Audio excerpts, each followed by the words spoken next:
Hello guys! Ito guys, oh. Ang daming avocado.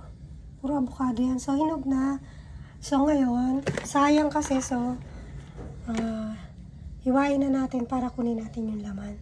Sasamahan niyo ako guys. So, ito guys. Hiwain natin na isa-isa. May mga bulok na. Pero yung mga pwede pa, hiwain na natin. Saka natin gawing juice. Oh, pwede pa. Ang cute, di ba? Ang liliit lang nila. Galing pang Nueva Ecija to guys. Oh, bulok na. Pag bulok na, hindi ko na sinasama. Kasi, ano ang lasa niya.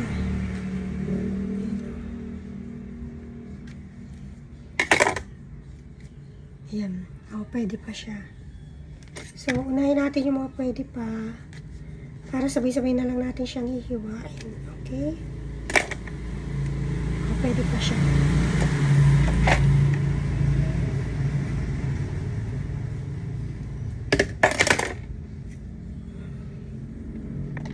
Ito mukhang sira na siya. Sira na siya. Pero siguro pwede pa kasi may konti lang siyang itim-itim. Okay, iba green pa siya. Siguro ito bukas pa siya. Ito bukas pa. Pero ito mga hinog na dapat ang talagang unahin natin kasi sayang eh. Diba? Lalagyan lang naman natin itong yellow, gatas, so diba? Then, may shake na. May juice ka na, avocado juice, fresh pa. Ito malamang sira na to kasi malambot na siya. Oh, ano? Sira na sayang. Okay, ganda. Siguro pwede na. Okay.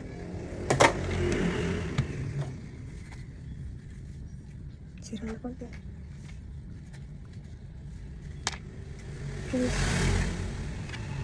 So, ito na lang yung natira guys. Ito siguro pambukas pa kasi green pa talaga siya. Saka matigas pa. So, yun. Titimplahin na natin ngayon. So, isa-isa natin siya ngayon. Kayurin.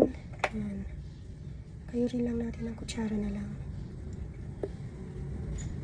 Saka natin i-juice.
So, okay na guys.